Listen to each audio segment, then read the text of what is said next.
Hello there folks, it is TIJ Gaming and welcome back to episode 7 of season 2 of the Tour de France 2020 Pro Team Career Mode. Today it is time for the penultimate episode of this season and as well the penultimate stage of this year's Open Tour, which after 3 flat stages we do lead with Brit Ben Swift. He was our main focus in the first 3 flat stages with a lot of sprints, and we do have the yellow and the green jerseys. Obviously if you go on to enjoy today's video, make sure to leave a like down below, comment your thoughts as well, and subscribe for regular Tour de France content on a Tuesday, Thursday and Saturday at 6 PM. But we've got a 10-second lead on the rest of the group. As you can see, everyone's condition is quite a way down actually. It's not until you get to Conrad and Matthews in the 21st and 22nd where their conditions look pretty good. So the general classification will probably be rocked quite a bit over the next few stages. We've also got the polka dot jersey courtesy of Meduas getting some climbing points. And as I said before, Ben Swift's got a really good lead in the points classification. So, it is now time for stage number 4. It's a tricky stage, the first mountainous stage, and it is definitely time for the likes of Quintana and Meduas to step up. The profile is special, with one major difficulty that should decide between the climbers. The scenario looks to be simple, and everything should be settled on the final climb. We lead the general classification, but I don't see how we can hang on to top spot. The stage seems too difficult. If we want to exist today, it's best to go for a long-distance breakaway. We can't compete with the big boys in the mountains. Good luck, guys! Hello, cycling fans everywhere. The curtain will be brought down today on the slopes of the Mont Ventoux. It will be somewhat of a strange finale in that it won't be judged at the summit, but at the Chalet Reynard. A shorter climb, therefore, but just as demanding with its average gradient of 8%. Look at our two guys at the front in the yellow and polka dot jerseys. Beautiful. We're going to ride on board with Dia Quintana today for the most part because there are a few objectives, and obviously those as expected really. 2 objectives: to retain the lead of the classifications and also to be part of today's breakaway with Dia Quintana. Now we're going to go early. Seneshat is trying to escape, and because we're well placed we are well yeah, we can't lose the green jersey today. Only 1 sprint. And we don't even have to do anything. So there you go. But, you know, we'll try in this breakaway to do something. Again, we don't want to use all of our energy. I know a few of you have commented before that you're just using too much of your energy. That's why you're struggling at the end of the stage. But we've certainly got a good chance in this breakaway with Quintana. Okay. Peloton looks to be giving up a little bit already. 47 seconds is the gap, and if we can keep this good pace up, the peloton certainly won't persist. But it's a relatively short stage. 4 climbs of moderate difficulty, nothing too bad. And we've got to get up 3 of those climbs before taking a feed. We won't need any of that feed, I don't think, then until the highest class climb. So I think we've got a good chance, despite what the sports director said quite negatively, that he didn't think we've got a chance. But I think we've got a chance. And I guess we'll just have to see how we get on. I'll see you guys at the first climb. Well, as you can probably predict, as per usual, the breakaway didn't work and there's been a secondary breakaway. I don't get it at all. I mean, we tell Quintana to follow attacks and, well, to be honest, he doesn't. So there's a group of 4 at the front. They're just going to take points off each other, and I don't think the breakaway is going to go too long, so not too worried, really. Just a 60-second gap. So, to be honest, it's not going to be the most interesting of stages until that last climb. It's very much the second half of this stage where things start to come alive. Again, no point really attacking to try and catch this breakaway at the moment. I think the peloton will just try anyway to catch up, and will do so. No need to exert ourselves too much. We can afford to lose a few points on the climb. We'll have a look who indeed is the man who gets the point. And then we'll see what happens on the next climb. So it's the Astana rider. Big gap between the peloton and the breakaway now. They'll get a few points in the climbing standings, but as you can see, that gap's starting to come down already quite significantly. Well, it's been quite a surprise today. A very quiet stage. The points very much been split on the climbs. Nothing for us, but again, that's no problem because the points have been split. And as you can see, just before this one and only sprint of the day, the first group of riders might well be caught here. They might well get the points because they're not too far ahead, but equally, if they keep their pace up, they're going to not be able to be caught. But obviously we're going with Swifty. We'll get McLeod to put a good effort in on the relay as well, with a high tempo. But apart from that, just see if we can get as many points as possible. Nobody at the front really bothering the points classification. In fact, no points for them at all. We'll leave it till 0.9 to go though. And let's go. See if we can get as many points as possible. Try and get a point or two off these guys in this little breakaway. Come on, Swifty. Lovely. 5th place. Excellent. Did McClay manage to get anything? I wouldn't break my neck and be surprised if he did. No, nothing there, but some good points for Swifty. Can't argue with that. And now, really, we need to focus on our main man, Valentin Meduas, for this next climb. As you can see, we've got all of our energy left, so really, it's all going to come down to that last climb. And that'll be the highlight of this stage. So here we are, the 10-kilometre line, and this is where this steep climb starts, as you can see. We've got a little bit of a breakaway with Meduas and Quintana, but that's going to be caught quite easily, I would think, by the peloton. I think Quintana's exerting a little bit too much energy, to be quite honest. We're going to work with his opponents. Again, it's not going to hurt. As you can see, the peloton is just behind. Absolutely fine in terms of energy with Valentin Meduas. Just give McClay a little bit of red gel. Be good if there was an option to give a rider sort of half the gel. No point wasting all of it. I don't think any of these guys at the front, apart from Quintana, we know he's a proven climber, but apart from that, I don't think any of these guys are particularly wonderful climbers. Tough though this, it's going to demand quite a lot. Just tell Quintana to put a lower tempo in. Again, no real need to go for it too much. We'll have to use a little bit of feed with him a little bit later on. But I think I have found recently that actually Quintana is a lot weaker than Quintana. Quintana is a lot weaker than Meduas when it comes to the climbs. Meduas always seems to have something in reserve. And yeah, Quintana did go for an early breakaway, but that didn't exert any energy at all, really.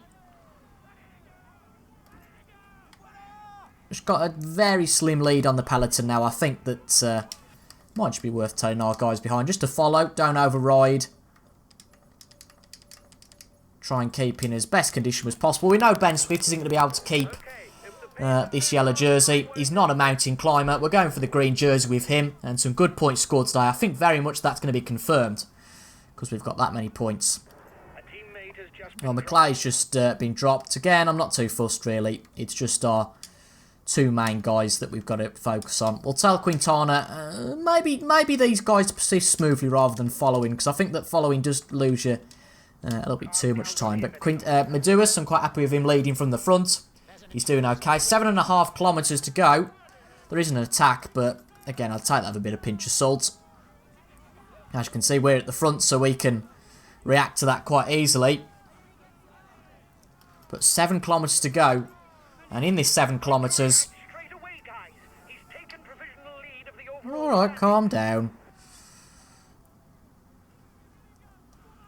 Our leader has buckled. This isn't the time. Well, Meduas is our lead rider now. Ultimately. Start to use a little bit of our feed here. We just managed the pace. We haven't got to be at the front.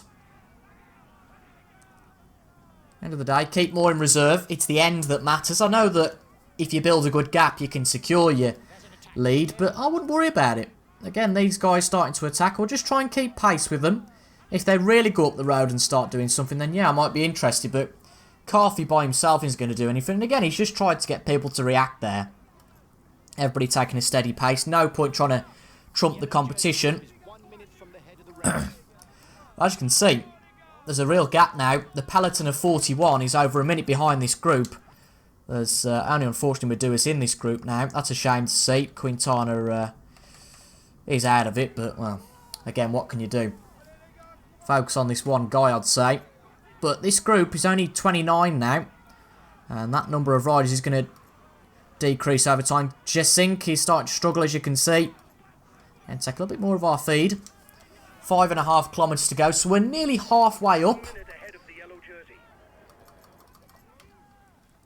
No point exerting ourselves any more than we have to.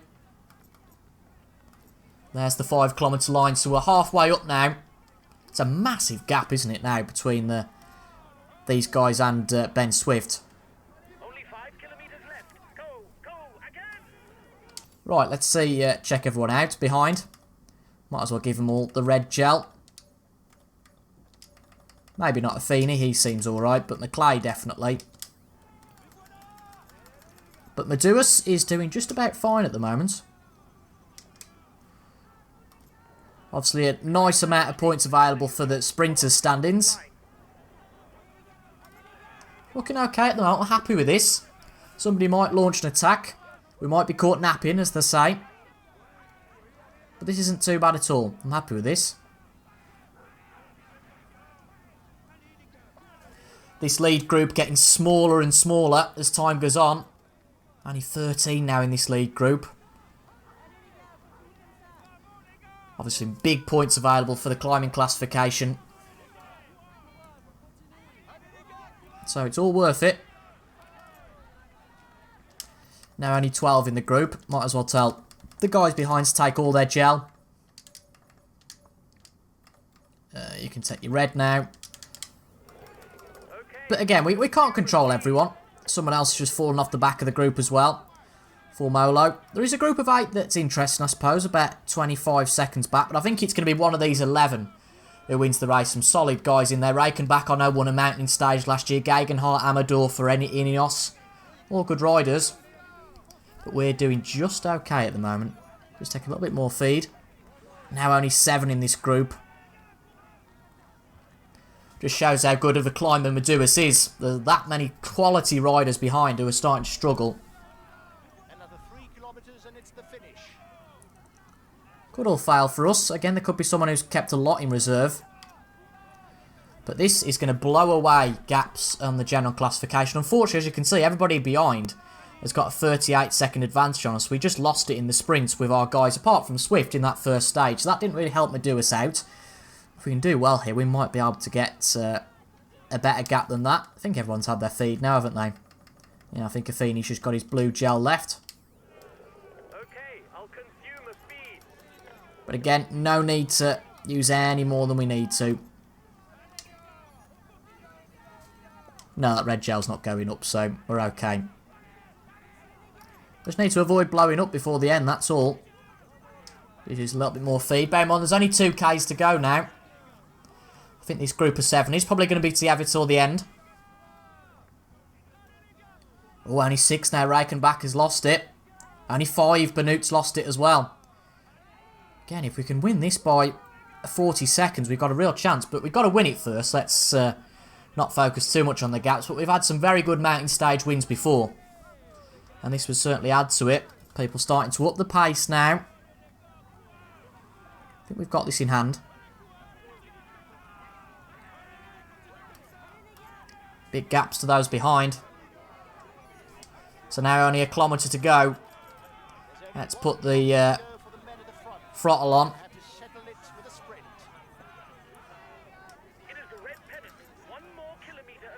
Right, we can push. We know that red gel will start to decrease, so we'll certainly take some of it. Right, there's the line. Let's go. We know we're going to lose energy, but I've got no problem with that. There's Meduas. He's blown up before the line, but does it really matter? We win the stage. And as you can see, there's a good gap to those guys behind. Well managed there. We win the highest class climb. The sports director didn't think we got a chance. We'll have to have a look at what gap it was at the end. Obviously, there'll be some advantage for winning the stage in terms of time. But a good stage that was. It sets us up nicely for the final stage. And let's see the podium. Has Meduas potentially got the yellow jersey? I very much doubt it. But let's see. So, Valentin Meduas with a very good, solid mountain stage win. We'd love to see how he gets on in the tougher mountain stage, like in the Tour de France. I really think he can take it to the Bernals, Fuglsangs, Rodlicks of this world.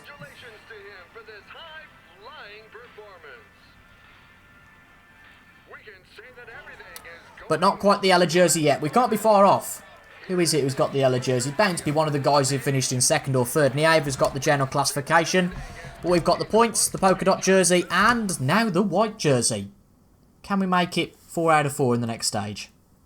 Huge congratulations for this win, guys. Our chances of victory were virtually nil. This is an outstanding performance. You beat all the favourites. We lost the yellow jersey.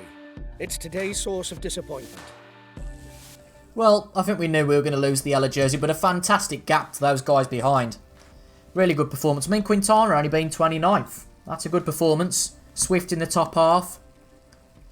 Big amount of points for Medeiros. That 20 points will be crucial. 20 points as well for the green jersey. Swift gets 11. So let's have a look at where that leaves us. Medeiros, well, you can't argue with that. Right on it in the last stage. Right on it. 0 is the time gap. If only would have done well in that first stage. Would have had nearly a minute on the rest of the field. Quintana though, 34th place again. He's still got a potential chance if everybody else mucks it up, but I can't see it. Medeiros is really our main man. Medeiros looks good though in the climbing classification. I don't think Ben Swift can be caught for the green jersey. It's looking good for us though. Some points in the pro cycling rankings no doubt. 21 points. 73 points away from CTC. Well, if we can get the yellow, green and polka dot jersey, who knows? Who knows? But we've got 2 of the 3 objectives ticked today. Our 3 main riders look good going into the next stage. And what's the profile of the final stage? Ooh, okay. Interesting. A short stage. Those first 2 climbs we're not really too bothered about. It's that sprint and then the first class climb. I don't even think the sprint is too much of an issue. And I don't think many people will go for those sprints because there are 70 points available now. We're 90 points ahead. So we've got the green jersey. We know that much. So there's no real point going for it too much with Ben Swift, apart from obviously going for the stage win. But a good first class climb for Valentin Medeiros to target. So that'll all be in the next episode. I would do 2 stages usually, but again, don't want to make this episode too long. And you'll be able to see the climax of the Open Tour on Saturday's episode. So if you enjoyed that, make sure to leave a like down below, comment your thoughts as well, and subscribe for regular Tour de France content on a Tuesday, Thursday, and on a Saturday at 6 PM. Thank you very much for watching, and I will see you guys later. Goodbye for now.